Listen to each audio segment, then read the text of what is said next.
So I arrived to London during the summer of 2018, straight out of the US, and I had a whole week to spend there before I'd get on my flight to Timisoara. So, London is the capital of Britain. It is the home of 8.1 million people and is located in the south of England near the River Thames. So the first thing I noticed about London is a city brimming with history. You got so many things to see and do that you really don't know what to do with yourself. One of the first things you might do after arriving to London is going to see the Big Ben and walking down the river walk by the Thames.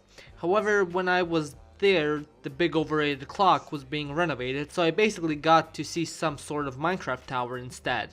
Across the Westminster Bridge, you get to see the Westminster Palace, which is essentially the meeting place of the House of Commons and the House of Lords, which would basically be the National Assembly, but Brits gotta make themselves different compared to the rest of Europe. There you also have the Westminster Abbey, which is one old-ass church that opened in the 11th century. You'd think this bad boy was a cathedral, but no, it's actually a church for the Church of England.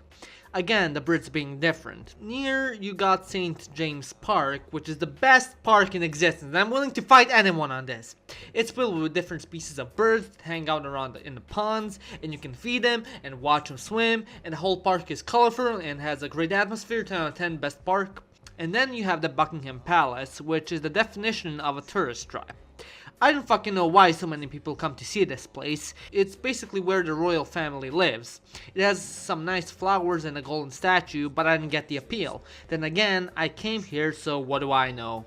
It's crowded and not that interesting, but it's one of those places that you gotta go see or else you can't really say you've been to London. But then you'll feel like you wasted your time and you're a basic bitch like everyone else because you came there. You also have the London Eye, which is extremely overrated and overpriced. Sure, you can get a nice bird's eye view of London, but you're paying £40, which is $50 for one circle.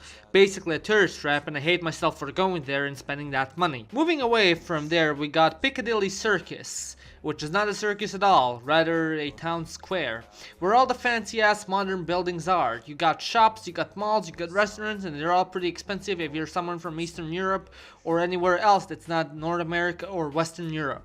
You also got the Trafalgar Square, which is pretty dope. It has some fountains and statues, pretty much it. There's also Hyde Park, which is a big ass park, which I don't know, it's a park. James Park is better in my opinion, but you can take a nice stroll or sit at a cafe and look at a pond. Near Hyde Park, you got the Kensington Palace and Kensington Gardens, which are just another royal residence, which for the everyday worker like you and me, comrade, serves no purpose but to isolate the bourgeoisie. That to capitalism, long live Yugoslavia! A bit further away from central London, you got the London Bridge, famous for the children's song London Bridge is Falling Down, performed by Kanye West. Of course, it's big, it's got 2 towers. I went there by foot because I'm not paying for no bus. You got me fucked up if you think I'm paying £280 for a bus ticket.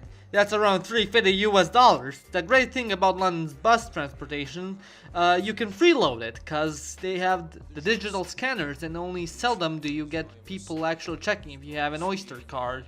And if you get caught, just speak German or some other language. It's not like Brits know a second language. Fucking Anglophones. Lutsch mein Schwanz. What else? You got Shakespeares Globe. Fun fact, when I go traveling, I don't usually go to museums and galleries because they're pretty expensive. And I can usually just Google whatever the hell I'm interested in learning. But when you're in London, you gotta visit my boy Shakespeare's Theatre. It's actually not the original, because the original building got burnt down, but they still perform shows there. The only problem was, I got there in June, right? And they were sold out till October. So yeah, book your tickets months in advance, otherwise you can just get a guided tour. Which is still pretty alright, but still, nothing like the real deal. You also have the Canary Wharf, which is basically the Wall Street of London. It's pretty nice, lots of skyscrapers and office buildings. Not much you can do there other than look at the buildings and watch the river unless you're a businessman. Otherwise, you can seize the means of production and help the working class, comrade! And you also have a Greenwich Park, which is basically an open field in the middle of an urban city. Also a bunch of museums and galleries and other shit you can find in London, but if I had to talk about them, the video would never end and it would get pretty boring. Anyways, you might be wondering where you can experience that ethnic British culture in London, where you can get that taste of Britain, where you can feel British, and the answer is almost nowhere. London is a multicultural city. Basically, ethnic Brits make up less than 49% of the population. Some parts of London feel like you're in the Middle East and not in Europe. At some points, I couldn't even hear English being spoken on the streets, mostly in southern and central London. And food-wise, there are very few places to get authentic British food, which, authentic British food isn't much, but, I found like maybe 1 or 2 places that served fish and chips and British breakfast and other dishes. The rest were mostly Chinese food, Turkish food, Lebanese, and etc. If you want to experience British culture, go to some other smaller city in the UK, like Dover.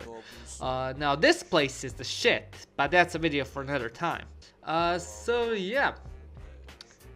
basically London. Anyways, what do you think about London? Have you been there? Do you plan on going? Let me know in the comment section below. My name is Nick, and you've watched Living Ironically in Europe.